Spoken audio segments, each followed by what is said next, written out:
What's up, GWOAT? Hey, what's up? Man, everything is good. It's all about you yet again. We love it. You know, one thing I want to talk to you about before we even get into June 3rd is you're a boxing advocate to me, right? I'm not talking about women. I'm talking about boxing advocate. I don't think you get enough respect and props for this because you kind of take the whole game on your back and then you fight, in my opinion. Do you think people recognize that? No, they don't, but just like they didn't realize how great Jordan was till Jordan was done. You know what I'm saying? That's kind of how it is to me. Like, I get a lot of respect and I get a lot of props, and I'm a great example for the sport. But even just the woman that I am, like, I don't think that people are gonna realize like how much I am similar to Muhammad Ali until after I'm done. Like, I go to the White House and speak on Flint, Michigan's behalf. You know what I'm saying? People can't even get in the White House. This is my third, fourth time going, and I'm not just going to say hey to the president. I'm going to represent African Americans, represent Flint up on top of being a world champion, being a woman. Like, it's a lot that I do, and people just kind of want to overlook it for whatever their reasons are. But a lot of it just hating, people hating and people being envious. But the right people do respect me and give me a whole lot of props. Nice. Absolutely. What's the White House like, by the way? Because I ain't never been. It's a very safe place. It's so many agents around. It's so many agents around. Like, you looking around, you see people up there on the roof. Like, it's very secure. And it's filled with people all day. A lot of people who are very knowledgeable, like what's going on in the world. And when I went to that meeting, I found out things that's going on that I had no idea. And it was a great meeting to be a part of. And they want to have me back and want me to speak on more things that's going on, not just in Flint, but in America. So I'm going to be like the athlete spokesperson for people, people of color. So I'm super excited about that. And then just to be able to speak about cancer, knowing that I've lost so many people from cancer, and now I'll be able to speak on that too. Oh, I didn't even know about this. So this is another thing you're talking about. Yeah. Mm-hmm. Oh, wow. Okay. I mean, listen, a lot of athletes have turned into politicians. I don't know, man. I'm starting to hit some campaign vibes. Claressa, what's going on, Claressa? When I had that pink suit on at the White House, for a split second, I thought to myself, I'm gonna be the first Black woman president. For a split second. And then my mind changed and said, no. You went right to president. I was talking about mayor, maybe to start, maybe go senator. You went right to the big time. People always tell me to run for mayor in my city. People say that all the time. I've been very close with all the mayors that we've had, and I'm very close to Mayor Neely now. But people have always told me, like, bro, you need to run for mayor. And I'm like, I don't know, but I know I really do love my city and I love Michigan. Right. But I don't know if I would ever do that. Yeah, it's a different kind of fight, but I feel you on that. Speaking of fights, June 3rd, Hanna Gabriels, you're doing it again. The only time Hanna Gabriels seems like she come to America to get a bag is with you. So you blessing her with that. But Detroit twice now, this time Little Caesars. Talk about this fight. I know you want to get the knockout. Is that to avenge the knockdown, or just in general, you want to be definitive about your now 2 fights with Hanna Gabriels? I just want to, first of all, point out once again, the record-breaking thing that's going on here. Okay. Name another African-American boxer, okay, who has had the chance to fight in front of 15,000 people anywhere in America, not Detroit, anywhere in America. It has not happened. Okay. So when people talk about trailblazers and they want to say Katie and Amanda, but they don't want to mention Claressa, it's like, no, Claressa is leading in that avenue. I don't get to say, oh, I'm African-American and I'm Nigerian and I'm Haitian. Like, I'm just Black, right? And I don't know where I actually come from, where my ancestors come from. I haven't done DNA ancestry, you know what I'm saying? Right. So I represent just being an African-American here in America. And us, we don't get a whole lot of chances, and people don't respect us in our sports just because, oh, they're African-American. So it's like with me in boxing, I've been able to overcome all that. all that, and actually get it to where now women's boxing, even African-American women, are given opportunities. First, it was fighting main event on Showtime Premium Cable. Then it was fighting on HBO. I fought on DAZN. But I've only fought in venues that maybe held 4,500, 6,000 people. I didn't get my chance to fight at Madison Square Garden or T-Mobile Arena as the main event. I fought at T-Mobile, but not at the main event. So now that they're giving me this big opportunity, it's because I have proven to them that I have fans, I am marketable, I have a huge brand, and people will come out to see me now. Now I've done that on me and my team's back alone, and that's going to other countries, putting all my stuff on the line. Thanks. To prove how great I am, and to show them, like, look, if I'm known outside of America, what makes you guys think that I'm not big in America? Right. It doesn't make sense. But I've been saying this for so long that I have fans. I have fans from the UK who are flying from the UK to Detroit to watch me fight June 3rd.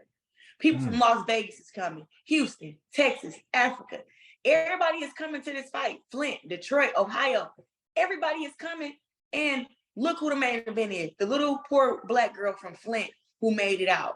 And so, you know, so just get that out the way first. Now I can speak about Hanna Gabriels.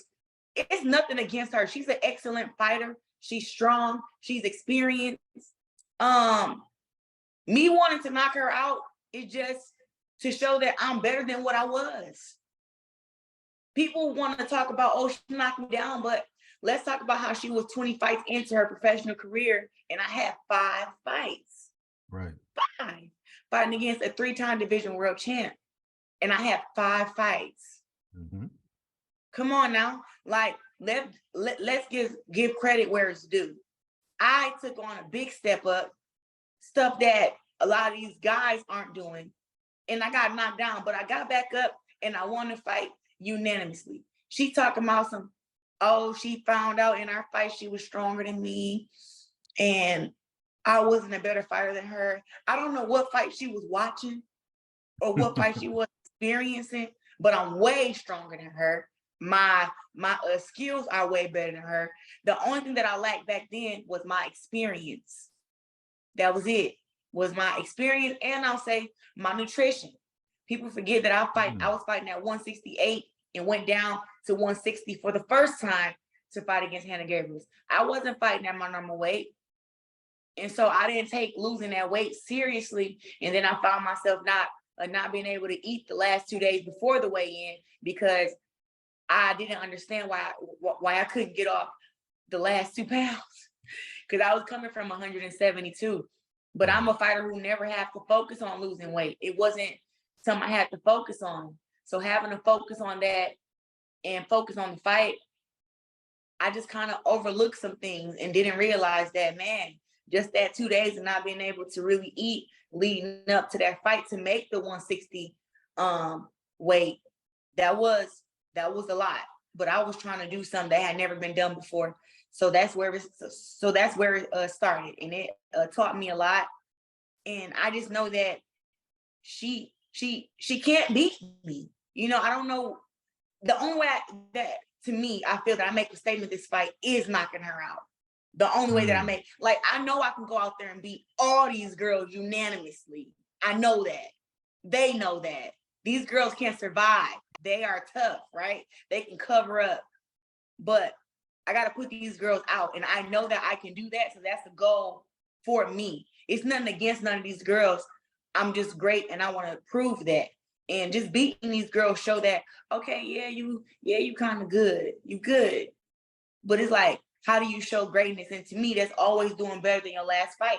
So yeah, the goal is to knock her out. I'm not, and I could have knocked her out the first time. She acting like she don't remember her coach finna jump in the corner, her husband, and throw the fucking towel in round 7. She act like she don't remember.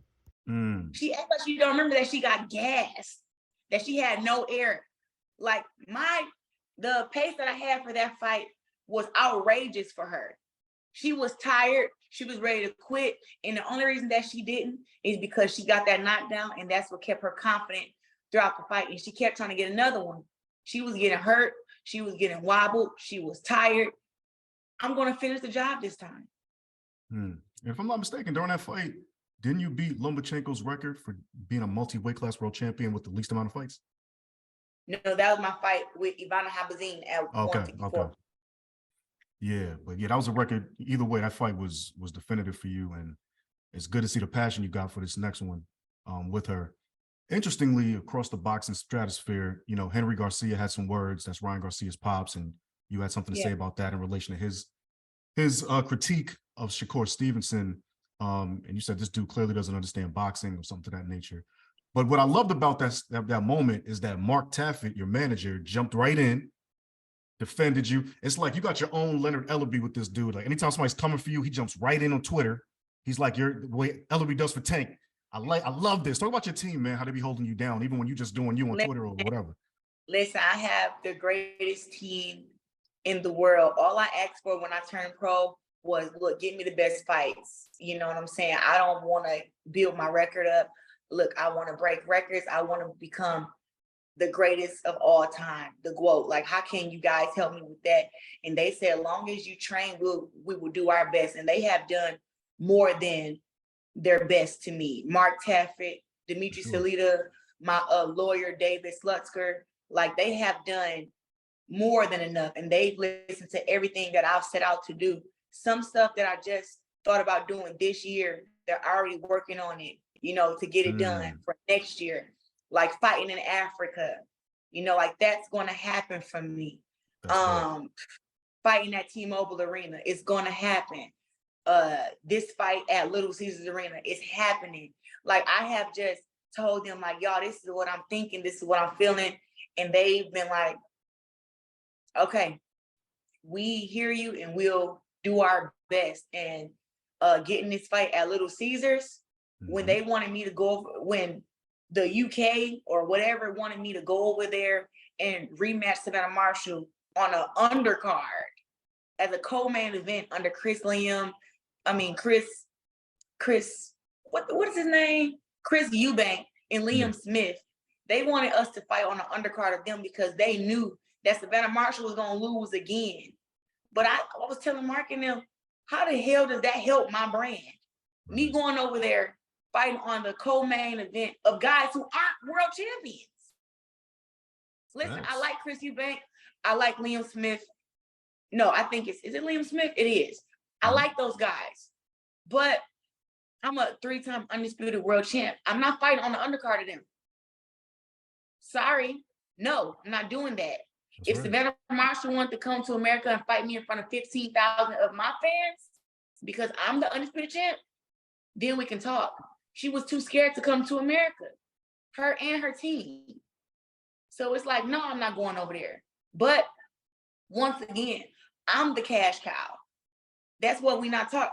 I'm the cash cow in women's boxing. Anybody you put against me, they get paid their highest purse. So just with my team, when I told them like, y'all, we not doing that. They're like, oh, Chris, you can make this much money. I say, y'all, we're not doing that. Now I'm making double of what I would have made going to the UK anyway, beating the referee. Now I'm making double. So it's just like,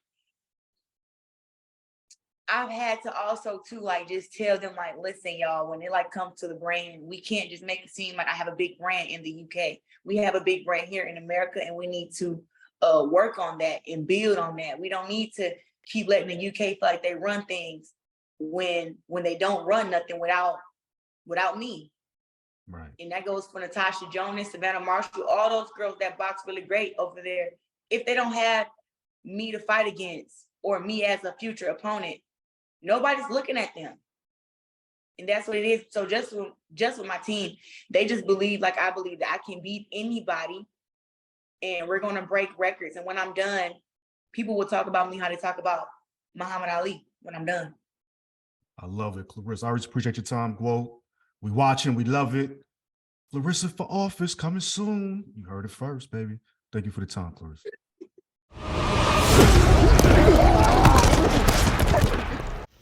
Hey, yo.